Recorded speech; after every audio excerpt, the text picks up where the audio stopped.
My name is María Hernández. For 24 years, I worked as a housekeeper for the Robertson family, who were devoted Jehovah's Witnesses. I entered their home as a young woman of 23, fresh from El Salvador, speaking broken English and carrying dreams of supporting my own family back home. Over the decades, I watched their children grow from toddlers to adults, witnessed marriages bloom and strain under religious pressure, and observed countless meetings with church elders around their polished dining table. Meetings that often left the family emotionally drained and conflicted. They treated me not as an outsider, but with genuine respect and warmth. Mr. Robertson always ensured I had transportation during bad weather, and Mrs. Robertson would slip me extra money during holidays, whispering that it was just between us. In many ways, I became woven into the fabric of their daily lives, a silent witness to their most private struggles. But being inside their world, seeing their tears behind closed doors and feeling their internal conflicts, showed me things that have haunted me long after I left their employment. I became more than a housekeeper. I became a confidant, a shoulder to cry on, and sometimes the only person who could see the cracks in their perfect faithful facade. What I witnessed were not bad people, but good people wrestling with the weight of absolute religious devotion in a world that often demanded compromise. The Robertson house was a place of remarkable order and routine, but beneath that surface lay constant tension. Every Tuesday and Thursday evening, the family would gather in the living room for their Bible study, but these sessions were often preceded by whispered arguments about interpretation, behavior, or upcoming congregation responsibilities.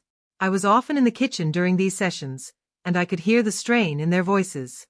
Mr. Robertson, as the family's spiritual head, carried enormous pressure to provide perfect guidance. Mrs. Robertson would sometimes excuse herself during difficult passages about end times, claiming she needed to check on dinner, but I knew she was fighting back tears in the hallway. Even little Sarah, who was only 6 when I started working there, would sometimes ask me privately why Jehovah was going to destroy all her school friends who weren't witnesses. "But Tommy shares his lunch with me when I forget mine," she would whisper. "Why would Jehovah hurt him?" These innocent questions carried weight that seemed too heavy for a child's shoulders. The children knew biblical stories better than most adults, but this knowledge came with a burden. They lived in constant awareness that their eternal salvation depended not just on faith, but on perfect obedience to organizational rules that sometimes conflicted with their natural childhood desires. The congregation's support system was genuinely impressive, but I gradually realized it came with invisible strings attached. When Brother Martinez broke his leg, the Robertsons organized meal deliveries for his family for 6 weeks. But when Brother Martinez later expressed doubts about certain teachings, the support vanished as quickly as it had appeared. I witnessed Mrs. Robertson's struggle with this conditional nature of their community love. She would spend entire afternoons helping elderly congregation members, but I noticed her increasing anxiety about maintaining these relationships. "What if they question my spirituality?" she confided in me one day while we folded laundry. "What if I'm not doing enough?" During congregation gatherings at their home, I observed the delicate social dynamics.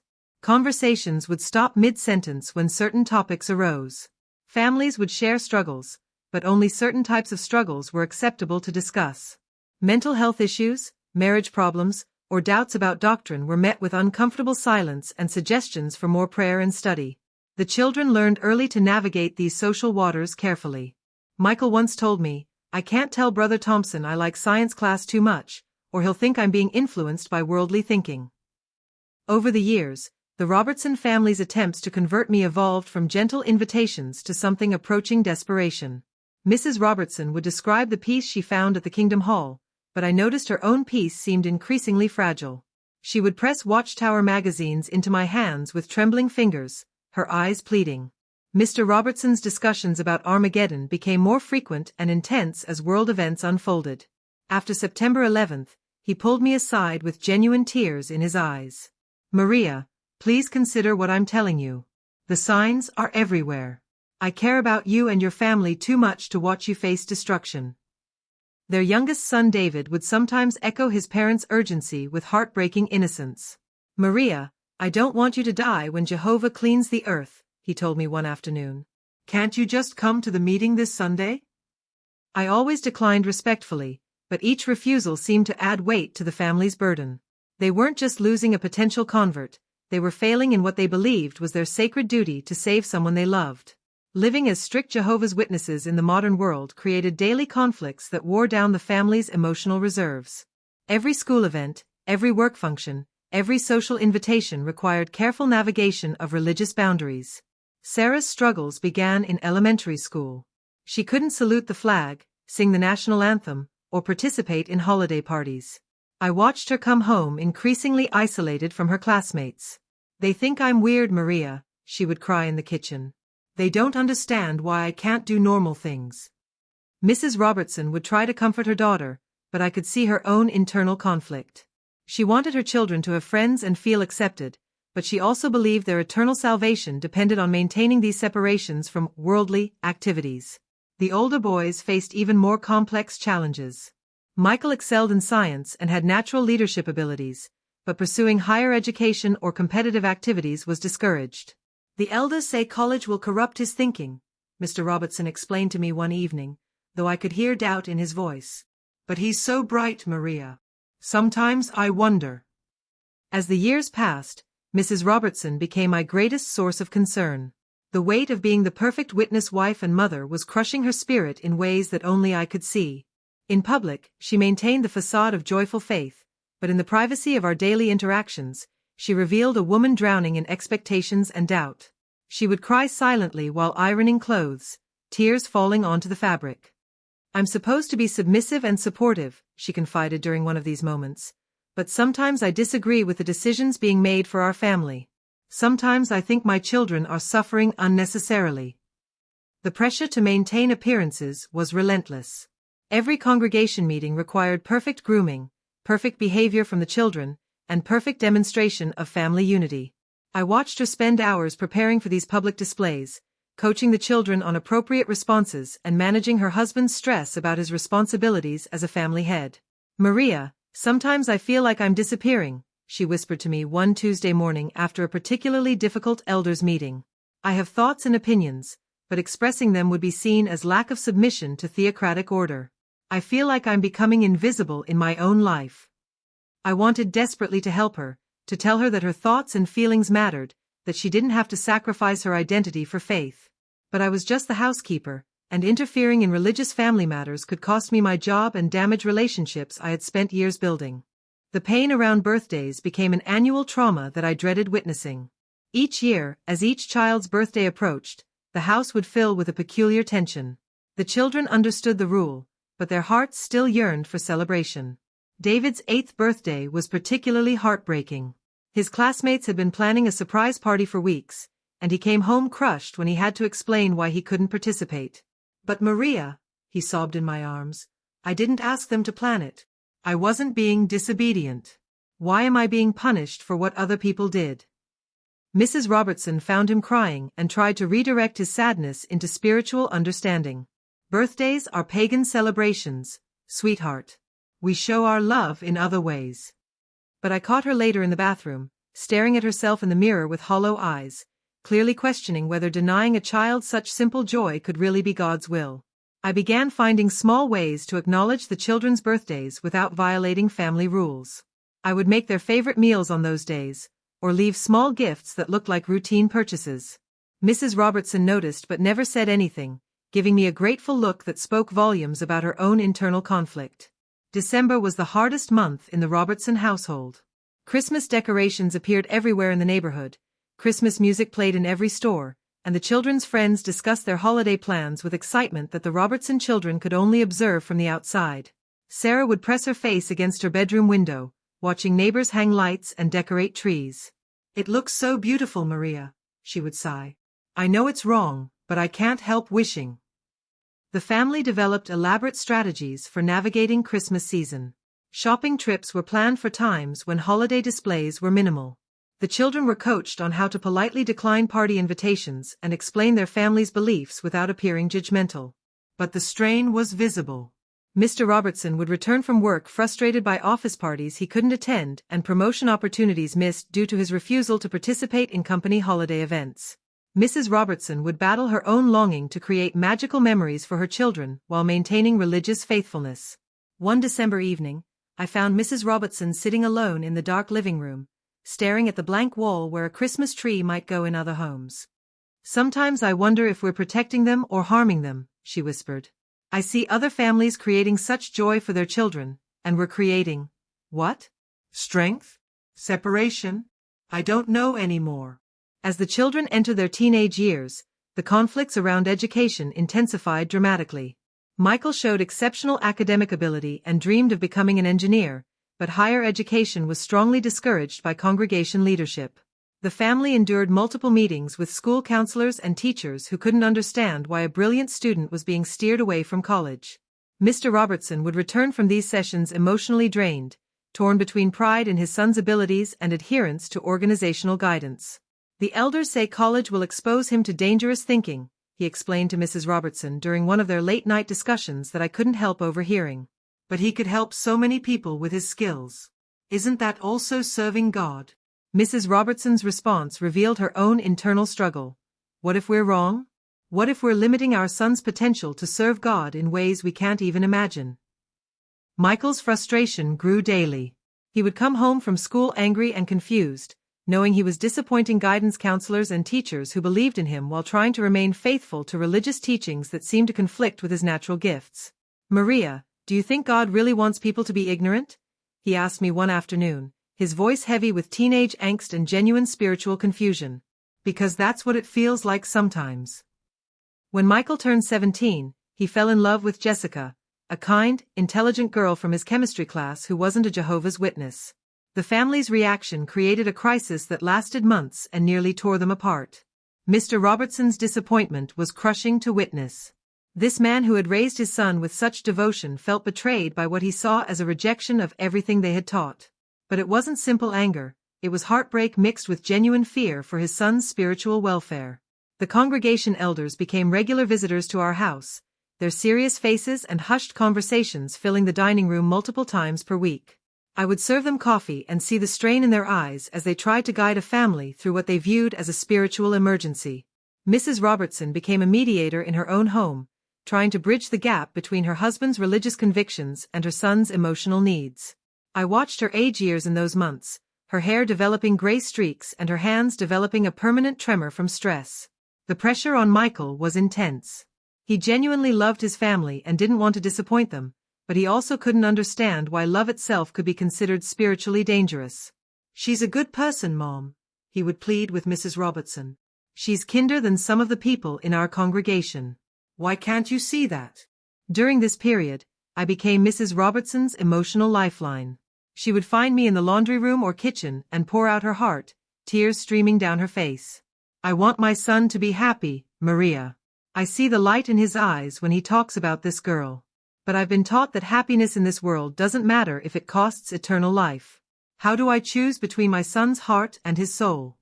The most devastating event occurred during my 7th year with the family. Mr. Robertson's brother, Uncle Jimmy, was disfellowshipped for what the family vaguely referred to as conduct unbecoming a Christian. I later learned he had been struggling with alcoholism and had sought help from outside counselors rather than relying solely on congregation support. The family's response to Jimmy's disfellowshipping created cracks in their foundation that never fully healed. Overnight, someone who had been part of every family gathering, every holiday, every major life event, became a ghost. His photographs disappeared from walls, his name was erased from conversations, and his existence was acknowledged only in whispered prayers for his repentance. But Uncle Jimmy had been particularly close to the children. Sarah, especially, had adored her uncle and couldn't understand why he had suddenly become forbidden. But he taught me how to ride my bike, she cried to her mother. He helped me with my science project. Why is he bad now? The adults struggled to explain shunning to children who had loved their uncle and couldn't reconcile his sudden transformation from beloved family member to spiritual danger. Mrs. Robertson would hold her crying children while fighting her own tears, trying to present religious obedience as loving discipline. When Uncle Jimmy came to the house seeking reconciliation, the pain was written across every face. I watched from the kitchen window as the two brothers stood on the front porch, both of them crying, both of them trapped by policies that prevented the natural flow of family love. Mr. Robertson spoke to his brother briefly but couldn't invite him inside or allow the children to acknowledge his presence. After Jimmy left, Mr. Robertson sat alone in his office for hours, and I could hear him sobbing behind the closed door. That evening, Mrs. Robertson broke down completely. "This is killing us," she whispered to me in the kitchen. We love him. We want to help him. But we're told that showing love will enable his sin. How can love ever be wrong, Maria? How can cutting off someone who's struggling ever be the right thing to do? I had no answers for her, but I held her while she cried, feeling the weight of religious conviction that demanded sacrificing family bonds for doctrinal purity. When David was 10, he needed surgery for appendicitis. The family's refusal to allow blood transfusions created a medical crisis that revealed the depths of their internal conflict between faith and parental love. I drove Mrs. Robertson to the hospital every day during David's recovery, watching her struggle with terror that her religious beliefs might cost her child's life. She had signed the documents refusing blood products, but her hands shook with fear as she did so. What if I'm wrong, Maria? She whispered during one of our drives to the hospital. What if God would understand? What if he wants parents to do whatever it takes to save their children? The medical staff's frustration was palpable. Doctors who could easily treat David's condition were forced to use more complicated procedures because of religious restrictions. I watched Mrs. Robertson's face during conversations with physicians who clearly thought the family's position was endangering their child. Mr. Robertson maintained outward confidence in their decision, but I could see him researching alternative treatments obsessively, desperately seeking medical solutions that would work within their religious boundaries. The congregation rallied around them with support and prayers, but I noticed even some of their fellow believers seemed uncomfortable with the situation. Fortunately, David recovered without complications, but the experience left permanent scars on the family's psyche. They had been forced to gamble their child's life on religious conviction, and while their faith had been rewarded with a positive outcome, the terror of that choice haunted them.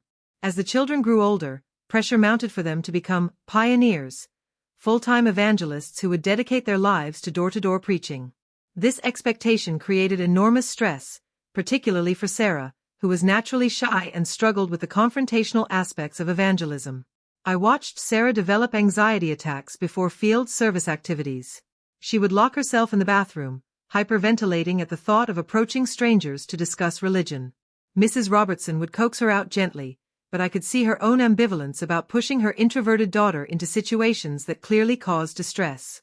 She's supposed to want this, Mrs. Robertson confided to me during one of Sarah's panic episodes. Pioneer service is presented as the highest calling for young people. But I can see it's torture for her. Am I failing her by not pushing harder, or am I failing her by pushing at all? The congregation's expectations were relentless. Young people who didn't show enthusiasm for full-time preaching were viewed with suspicion. Their spiritual maturity was questioned, their family's dedication scrutinized. Sarah began having nightmares about Armageddon, waking up screaming about doors slamming in her face and people rejecting her message. Mrs. Robertson would hold her daughter through these episodes, but during the day, she still had to encourage Sarah to participate in activities that were clearly traumatizing her. As the children entered their teenage years, their exposure to worldly influences at school created constant family tension. Every friendship, every activity, every interest had to be evaluated for spiritual safety. Michael's love for science created particular conflict. His teachers encouraged his interest in evolution and astronomy, subjects that conflicted with literal biblical interpretation. He would come home confused and frustrated, trying to reconcile what he was learning with what he was taught at home. The evidence for evolution seems overwhelming, he confided to me one afternoon. But I'm supposed to reject it because it contradicts creation accounts. How do I know which truth is real? These questions created enormous stress for his parents, who weren't equipped to address complex scientific and theological conflicts. They relied on Watchtower publications for answers, but these simplified responses often left Michael feeling more confused rather than reassured. Sarah struggled with more social conflicts. She desperately wanted to participate in school theater productions and music programs, but these activities often involved themes or associations deemed inappropriate. She watched her classmates form friendships and memories she could never share. David, the youngest, began showing signs of rebellion earlier than his siblings. He would forget to pray before meals, express reluctance about attending meetings, and ask increasingly challenging questions about religious teachings. His defiance created panic in his parents, who saw it as evidence of spiritual weakness in their family. The pressure of maintaining perfect spiritual leadership was destroying Mr. Robertson's relationship with his wife. As head of the household, he was responsible for his family's spiritual welfare, but this responsibility was crushing him under its weight. I witnessed countless arguments between them, usually conducted in whispered tones late at night when they thought everyone was asleep. Mrs. Robertson would challenge some of his decisions, and he would respond with frustration about his impossible position. "I don't know what I'm doing either," I heard him tell her during one particularly heated discussion. "But I have to make decisions. The elders expect me to lead, the children need guidance, and you want me to have all the answers. What if I'm wrong about everything?" Mrs. Robertson's response revealed the depth of their mutual struggle. "I married you, not the Watchtower organization. I need my husband's wisdom, not just organizational policies repeated back to me. I need to know what you think, what you feel, what you believe when no one else is listening." Their physical intimacy suffered under the stress. Mrs. Robertson confided that she felt distant from her husband, that their conversations had become primarily about religious obligations rather than personal connection. "We used to talk about dreams and hopes," she told me sadly. "Now we only discuss meeting attendance and field service reports." As I watched this family struggle under the weight of their religious convictions, I felt increasingly helpless and frustrated. I cared deeply about each of them, but my position as an employee limited my ability to offer the support they desperately needed. Mrs. Robertson's emotional state particularly worried me. She was developing what looked like depression but couldn't seek professional counseling because mental health issues were stigmatized in the congregation. Instead, she was encouraged to pray more, study more, and trust more completely in organizational guidance. I began finding subtle ways to provide support. I would stay late when she needed someone to listen, bring her herbal teas that might calm her nerves, and offer to handle extra household duties when the family was in crisis. These small gestures couldn't address the root causes of their struggles, but they provided moments of relief. With the children, I became a safe space for questions and emotions they couldn't express to their parents. Sarah would ask me about normal teenage experiences she was missing. Michael would discuss his academic interests without judgment. David would express his doubts and frustrations freely. "You're not trying to save my soul," David told me when he was 13. "You just listen to what I'm actually saying. Sometimes I think you understand me better than my own family." This comment broke my heart because I could see how much his parents loved him, but their love was filtered through religious obligations that prevented them from simply accepting their son as he was. During my 15th year with the family, Mr. Robertson experienced what he would later describe as a crisis of faith. Several congregation decisions had troubled him deeply, and he began questioning teachings he had never examined critically. He started researching the organization's history, reading materials that had been forbidden or discouraged. What he discovered created enormous internal turmoil. He learned about past predictions that hadn't come true, policy changes that suggested previous truth had been incomplete, and organizational mistakes that had affected thousands of lives. I found him one evening in his office, surrounded by books and papers, crying openly. "Maria, what if we've been wrong about some things? What if we've put our children through unnecessary suffering for rules that aren't actually from God?" This crisis affected every aspect of family life. Mr. Robertson became withdrawn and conflicted, struggling to maintain his role as spiritual head while battling profound doubts. Mrs. Robertson was terrified by her husband's questioning because it threatened the foundation of everything they had built their lives upon. The children sensed the change in their father but didn't understand it. His reduced enthusiasm for religious activities confused them and created anxiety about their family's spiritual standing in the congregation. As my time with the family drew toward a close, I watched them slowly begin to find their own paths toward resolution. The process was painful and imperfect, but they were learning to balance their faith with their humanity in ways that seemed more sustainable. Mrs. Robertson began asserting herself more in family decisions, finding her voice in ways that honored both her marriage and her own convictions.